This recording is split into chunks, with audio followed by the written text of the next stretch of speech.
Companies like Bethesda haven't made a real RPG in more than a decade. And no, Fallout 76 and Starfield don't count. I don't mean that as a dig.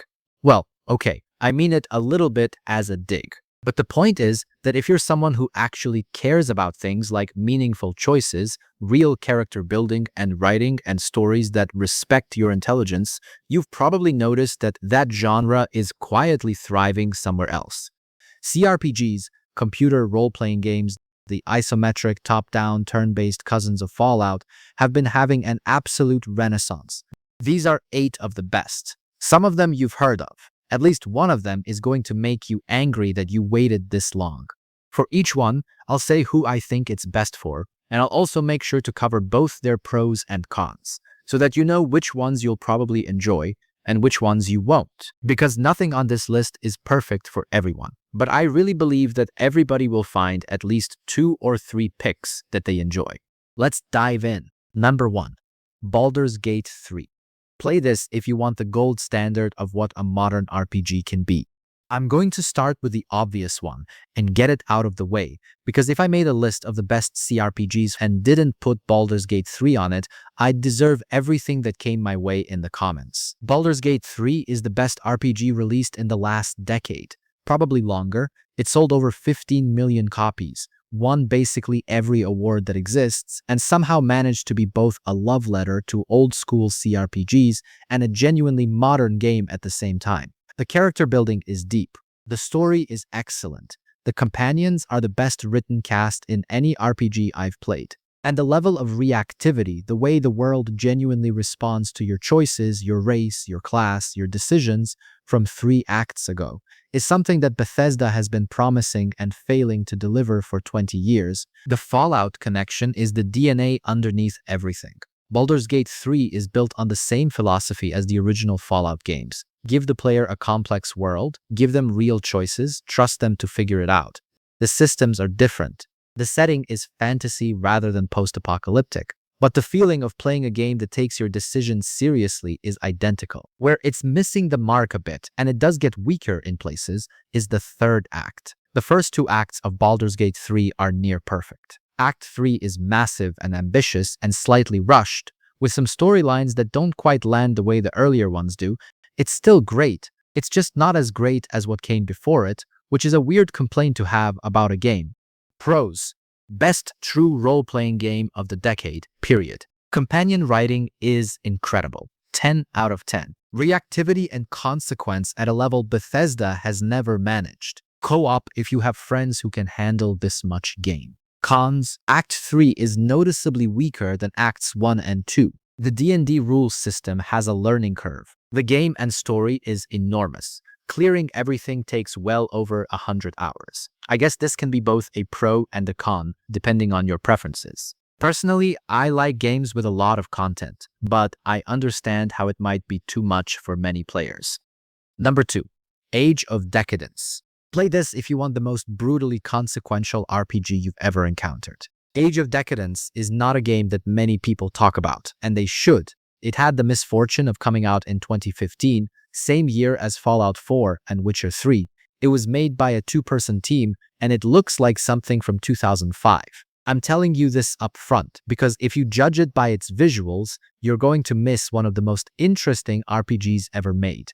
The setting is post-collapse, Roman civilization, a world where a highly advanced society destroyed itself and clawed back to an Iron Age, complete with the ruins and relics of what came before. It's post-apocalyptic in the truest sense of the word. The apocalypse just happened to be Roman rather than nuclear. What makes Age of Decadence unique is how seriously it takes your choices.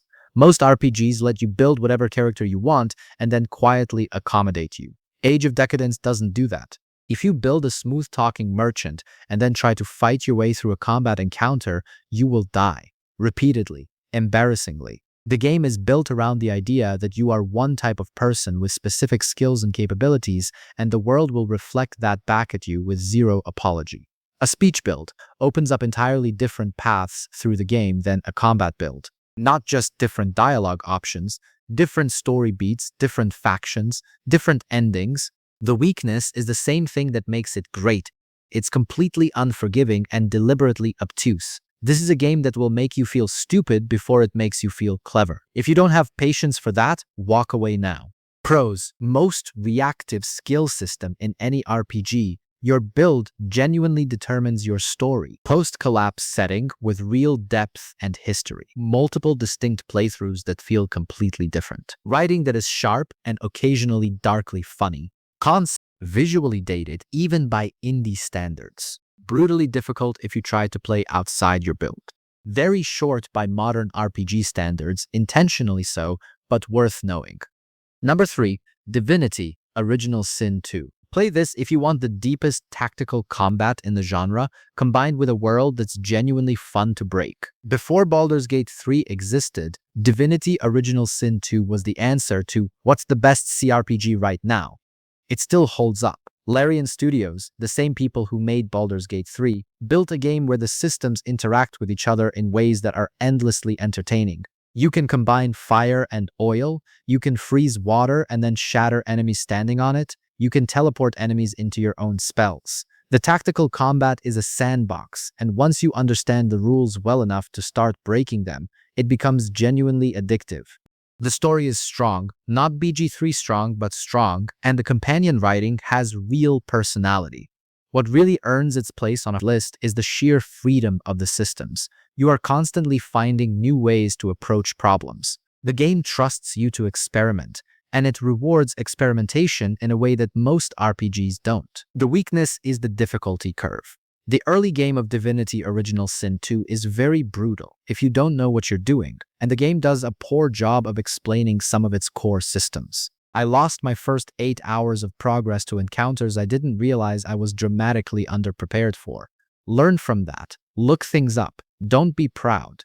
Pros: tactical combat that rewards creativity and experimentation, enormous replayability.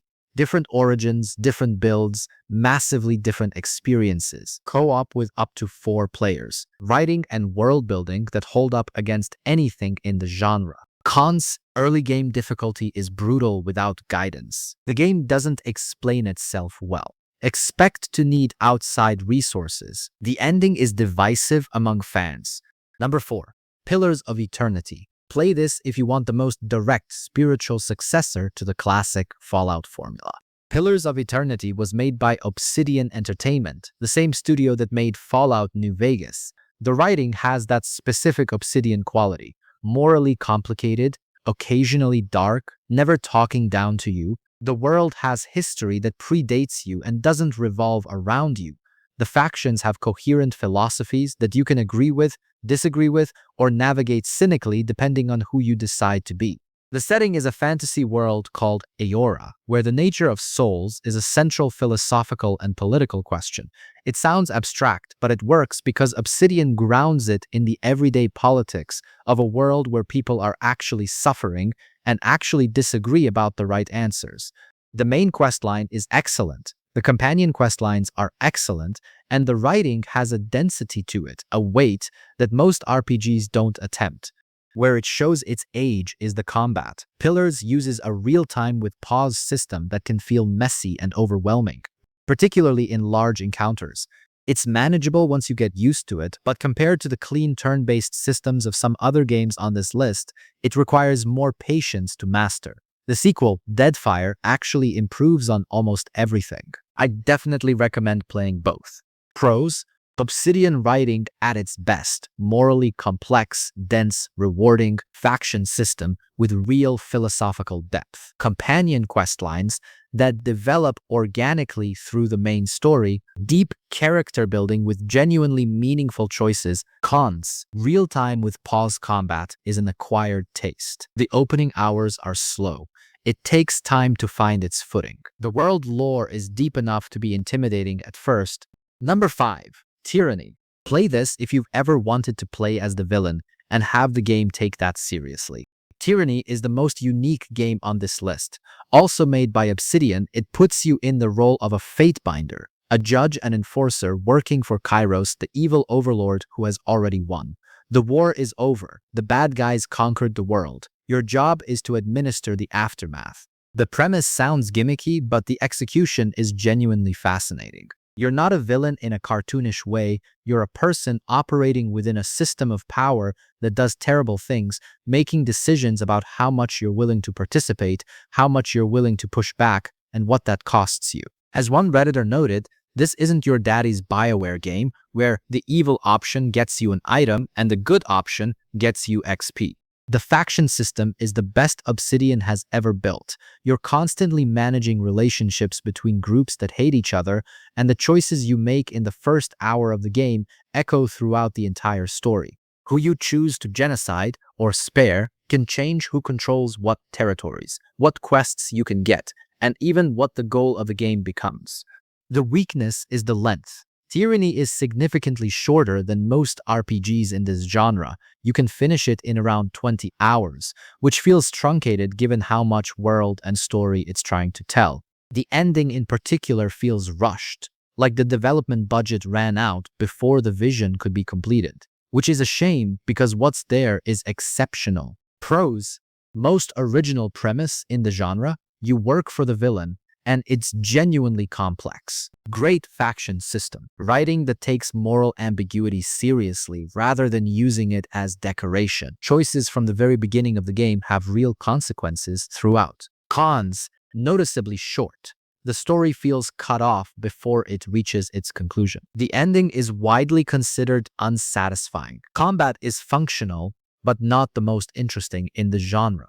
Number 6. Pathfinder, Wrath of the Righteous. Play this if you want the deepest character building in any RPG and you're prepared to do your homework. Pathfinder, Wrath of the Righteous is the most mechanically complex game on this list. It's based on the Pathfinder tabletop system, which means the character building goes so deep that you can spend an hour in character creation before you've even named your character. There are classes, subclasses, mythic paths, feats, ability scores, spell lists. It is a lot. And I'm going to be honest, you will need to look things up. Probably a lot of things. But if you're willing to put in the work, the payoff is extraordinary. The story is a genuine epic. You're leading a crusade against a demonic invasion, and the mythic path system means that your character's arc goes in fundamentally different directions depending on which path you choose.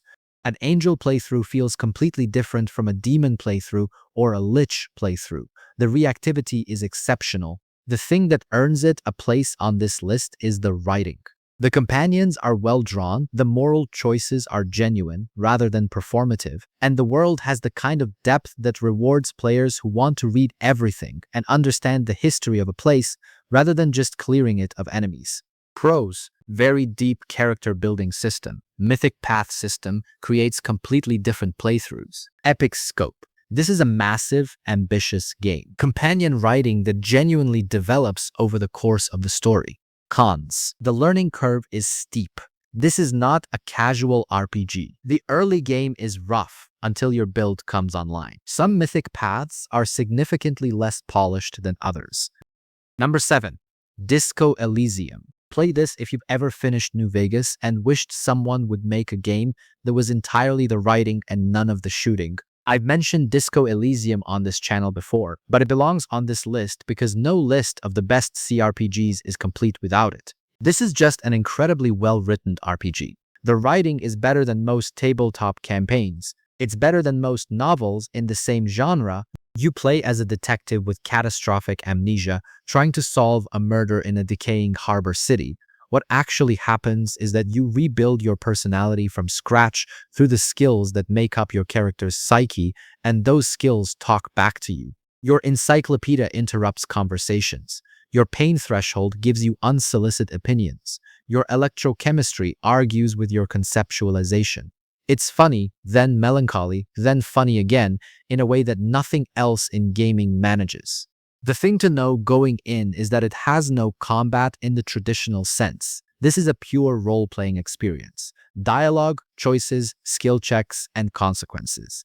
If you want to fight your way through problems, this is not that game. But if you want a story with great writing that you can direct and navigate through your own choices, while combat takes a back seat, give Disco Elysium a try. Pros: 10 out of 10 writing. Skill system that creates genuine personality rather than just stats. politically and philosophically rich without being preachy, genuinely funny in a way that earns it rather than performing it. Cons: no combat. This is a dialogue and exploration game entirely. The opening hours are deliberately disorienting. Some players find the political themes too overt. Number 8. Wasteland 3. Play this if you want post-apocalyptic CRPG that feels like coming home. Wasteland 3 is made by In Exile Entertainment, led by Brian Fargo, one of the original creators of Fallout, and the DNA is so direct it's almost genetic. Post-apocalyptic Colorado, squad-based tactics, dark humor, moral choices that don't have clean answers. If Fallout 1 and 2 are the parents of this genre, Wasteland 3 is the child that inherited all the best traits. The story puts you in command of two desert rangers trying to negotiate with the Patriarch, the iron-fisted ruler of Colorado who controls the region's resources and wants something from you in return.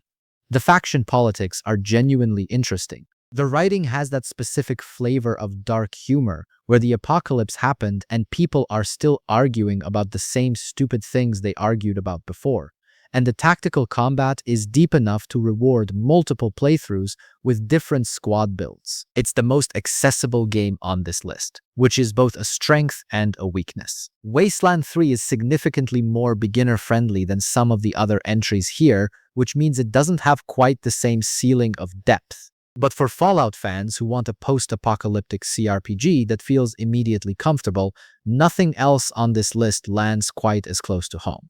Pros: made by original Fallout creators, the lineage is direct. Post-apocalyptic setting that OGs will appreciate. Dark humor that earns its laughs. Most accessible CRPG on this list, easier to get into than most. Cons: less mechanically deep than the other entries on this list. Some of the companion writing is weaker than the best in the genre. The ending splits opinion among fans. So those are 8 CRPGs that every fan of the genre should play, while Bethesda figures out what decade they'd like to release Fallout 5 in. Baldur's Gate 3 for the gold standard of what modern RPGs can be. Age of Decadence for the most brutally consequential build system in the genre. Divinity Original Sin 2 for tactical combat you can spend hundreds of hours breaking. Pillars of Eternity for the Obsidian writing that New Vegas fans will recognize immediately. Tyranny for the most original premise in the genre. Pathfinder Wrath of the Righteous for players who want to go as deep as the rabbit hole goes. Disco Elysium for some of the best writing in an RPG ever made. And Wasteland 3 for coming home. Which of these have you played, and which one are you going to start with? Let me know in the comments. Until next time.